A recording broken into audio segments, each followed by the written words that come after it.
What is up, guys? Welcome to Loveshack Entertainment, and today we're doing a deck profile video for you guys with our brand new Yu-Gi-Oh! Day playmat here. I'll show that off just in case anyone's interested in taking a look at it. It's the Monarch Vassals Yu-Gi-Oh! Day mat. Really, really nice mat, actually. Probably one of my favorite mats that's come out in some time just because of how much detail is into it. And if you're into the Monarch decks, it's a pretty cool mat. So I just wanted to showcase that a little bit. So yeah, today we're actually going to be doing a Magician Odd Eyes deck profile video. And this is under the adjusted list and all that. So we've done these before, obviously, but the list was different, the deck was different, and honestly, I feel like the playstyle was a little bit different. But now I have a brand new build here. This is what I'm playing, and I quite like it. So I'm going to show this off. Hopefully you guys will enjoy the video, and if you do, please feel free to leave a comment down below, give us a thumbs up, and subscribe for more videos. So we'll start out here with 3 Odd Eyes Pendulum Dragon. I don't particularly love running it at 3, if I'm being totally honest. But the fact of the matter is that it can kind of be essential, and if you're not able to get it as quickly as possible, you really put yourself in kind of a tight spot.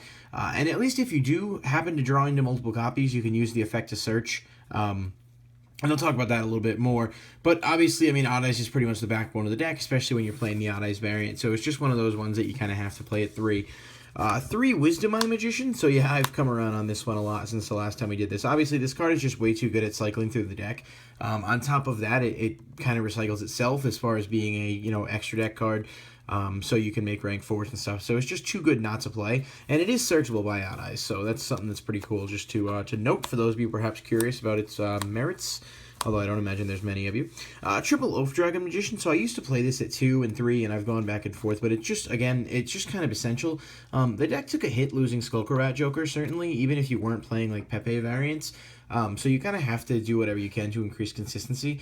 So Oath Dragon Magician's a really good card. You can add a Magician from your Pendulum deck to your extra deck, rather, sorry, to your hand. Although it basically is Pendulum deck. And if it's summoned, you can add one from the graveyard to the hand. So it's a level 6, which allows you to make some rank 6s like Naruto. And overall, just a really good card. 2 Dragon Pit Magician. So this is really good because it's your scale 8. We do play a couple of other ones, but more than anything else, it's the most important scale in the deck. For that reason alone, I've considered bumping into 3, but I'm playing something a little bit different, which I'll show you in a minute, as the 3rd scale 8. So for now, I kind of like what I've managed to do, but I may end up going to 3 just because of how important it is to get that card as quickly as possible. 2 Effect Veiler. Again, this card is just like probably the best hand trap card this format, or just in general. With Monarchs and Cosmo not being as susceptible to Max C as Pepe was, especially under the adjusted list, I think Veiler is just a better option in the main deck. So yeah, that's pretty much self-explanatory. Not to mention it is a tuner, so in some rare instances you can synchro with it. Alright, so we'll go ahead and just do this a little bit differently here. So 1 Performapal Lizard draw.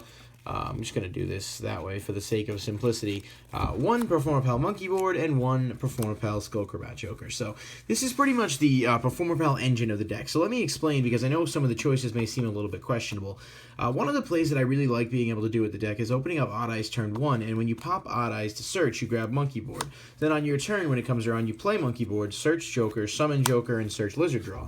Then you play Lizard Draw there, you draw 1. Of course, you can Pendulum Summon first. And really just sets you up for some pluses. Now, of course, the negative part of that is the fact that Monkey Board scale does become a 4 if you don't have another Magician in your, Performapal rather, in your Pendulum Zone, but the fact of the matter is you can still get your Odd Eyes out and a lot of your big Magicians using him.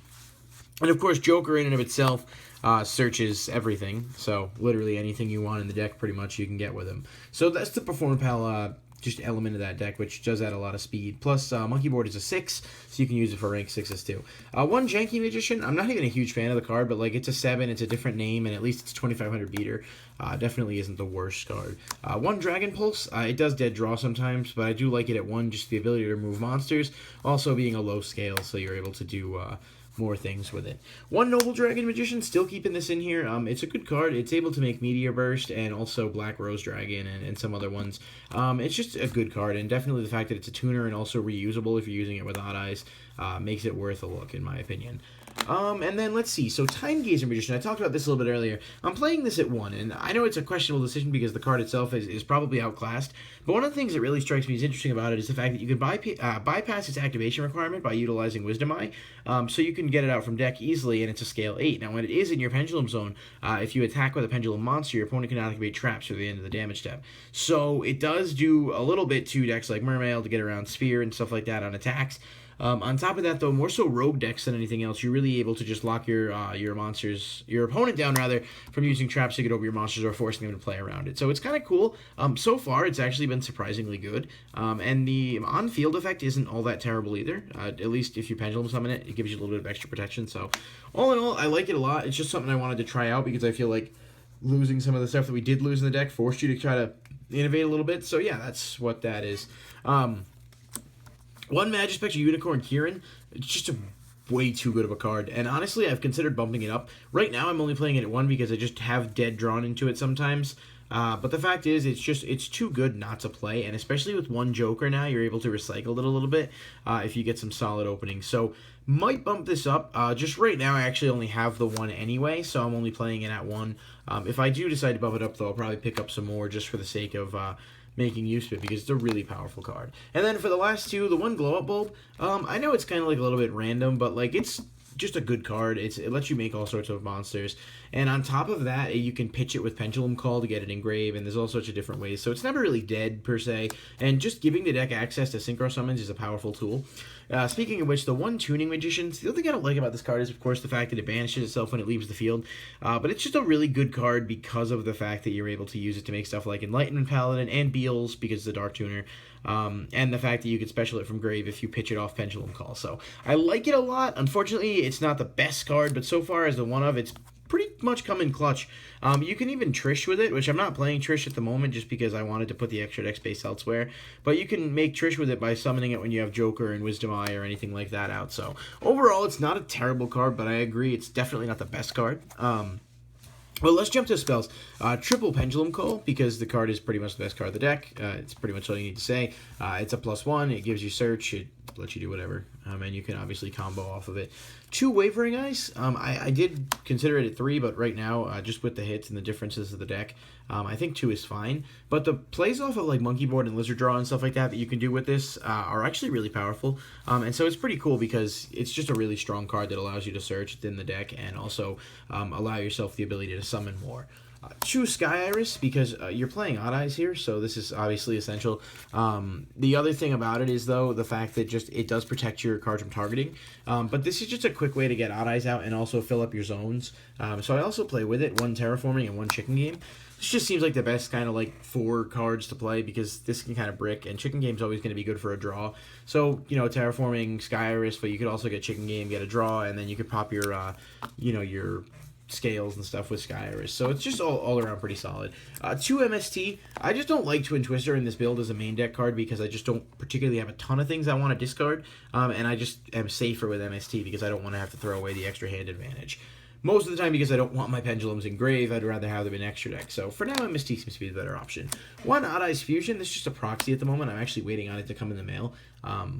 Just because Vortex is way too good, and Rune Eyes is alright too. I play 1 of each, but Vortex just wins games on its own, and you can't really say enough good things about it. Not to mention this is searchable by Sky Iris, so all in all, it's a really, really good card. And I've considered 2. It's just hardly necessary because once you're able to use it once, you're either going to win the game or your opponent's going to get around it. You're going to be screwed and kind of lose. So 1 Regeki, just field clearing, field removal. 1 Allure of Darkness, because I do play a lot of darks, and the draw power can kind of help. So it's definitely one of those things. It's like not terrible to play.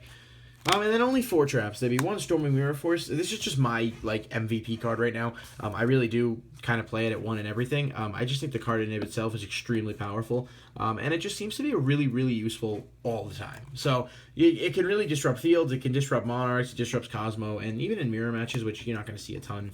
At least not straight Magician mirror matches, but overall it does kind of get around everything.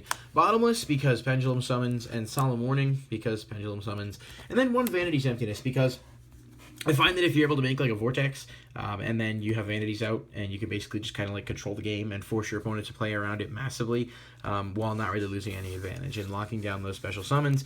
More important than anything else, chaining it to something like Farm Girl and locking down Cosmo from doing that, or even like Edia against Monarchs. So overall, it's just useful. So that's the main deck. I apologize there, stumbled a little bit through that. Trying to explain some of the choices because I know some of it's going to come across as questionable. So let's see extra deck. King of the Pharaoh Imps. This is like I've been back and forth on this. Playing this and playing a couple other things. I just like the fact that I can use this turn 1 to search, lizard, draw, and speed up my combos more because it's just that much more important. Of course, it searches one card in the deck, but like you have so many 4s that it's easy to make. I really do like it. I value that combo, but at the same time, you know, it's like you have to weigh the pros and cons about whether or not you're playing the deck a certain way. 1 Direwolf, 1 Silent Honor Arc, 1 Castell, 1 Dark Rebellion. So those are the rank 4s pretty much. All good, you know, pretty much whatever you want to go into, answers to whatever you need. And the only thing, you know, I don't play that I've considered is, you know, Daigusto Emerald, but it's hardly worth it. You don't have much engrave. For 6s, number 39, Utopia Beyond. This card's really good. It's actually kind of underrated, especially when your opponent swarms the field with stuff. It just becomes way too just potent to drop it and swing for massive damage against the opponent. And then Naruto the Moral Leader, which is another one I'm waiting to get. This is the from Numbers Hunters. It's 2 level 6 spellcasters. Once per turn during the player's turn, you can detach a material, negate a spell, or trap, and destroy it. So really good card. 2,700 attack points. You can make it with your Oath Dragons and Magispectre Unicorn, and just put some more plays on the board. I've had plays where I was able to make this and Odd Eyes Vortex, and when you do that, you really just put your opponent in a position where they don't have much at all. So 1 Ruin Eyes and 1 Odd Eyes Vortex. I don't know. I like Ruin Eyes because of the fact that you can do some damage with it, and the fact that it is really potent the first turn you make it, especially because of its ability to avoid card effects and things like that. I understand that some people don't love the card, but like, you know, use it with Odd Eyes and what is it, Oath Dragon, and then you can attack 3 times, do 9,000 damage, and not have to worry about the card being affected by anything. So it's really just for OTK, but it's pretty good nonetheless. And then for rank 7s, Big Eye and Absolute Dragon. I don't play as many 7s. I played the 3 Odd Eyes, obviously, and Oath Dragon Magician, but these are both great cards. And Draco Sack is good too. See, a giant Draco Sack right here from the value box opening, so that's another option you could play in there too if you wanted to. And then for Synchros, Black Rose as a 7 and Odd Eyes Meteor Burst, both, you know, you can make with the tuner there, Noble Dragon, and both just obviously really good cards. Meteor Burst wins games, especially against decks like Cosmo. 1 Enlightenment Paladin, because I love the card, and I mean, I admit there are probably better options, but this is so easy to make live. Get back a Pendulum Call, Regeki, whatever, especially in this deck, because if you tune anything with anything else and bring it out, you can recycle a spell, and it does do burn damage. And then, like I said, the 1 Beals, because Beals is just way too good, and is still a bitch to get over for the opponent. So, yeah, that's pretty much the deck. I should probably show you the side deck, too. This video's rambling on a little bit longer than I wanted it to, but for the side deck, 3 Royal Decree, because I just side out the traps and side those in against anything trap heavy. Double Lancia, I don't really worry about banishing much, and it hurts Cosmo and Monarchs. 2 Dark Hole, don't side it in much, to be honest with you, but it's there. Iron Wall for, again, Cosmo and Monarchs. Majesty Speen for more so like those rogue decks, but this hurts everything. 2 Fairy Wind for mirror matches, because I love being able to like pop stuff and, you know, clear my own scales if I want to. 1 Time Gazer, and 1 Performapal Trump Girl. So this is one of those cards from Breaker's Shadow. When it's on the field, you can use it to perform a fusion summon using monsters you control. And then if it's destroyed while it's in your Pendulum Zone, you can actually target a Dragon-type fusion monster graveyard, special summon it. So it's able to revive Vortex and allow you to get an extra use out of it. The reason it's in the side is because I haven't figured out whether or not it's actually worth the space to play. And for now, I just kind of have it here because I'm like, oh, this is something I want to figure out, you know, practically use this for. So yeah, that's the deck. I apologize rambling on a little bit, but I hope you guys did enjoy the video, and I'll invite you to please give us a thumbs up, comment, subscribe, and I'll see you next time right here at Loveshack Entertainment.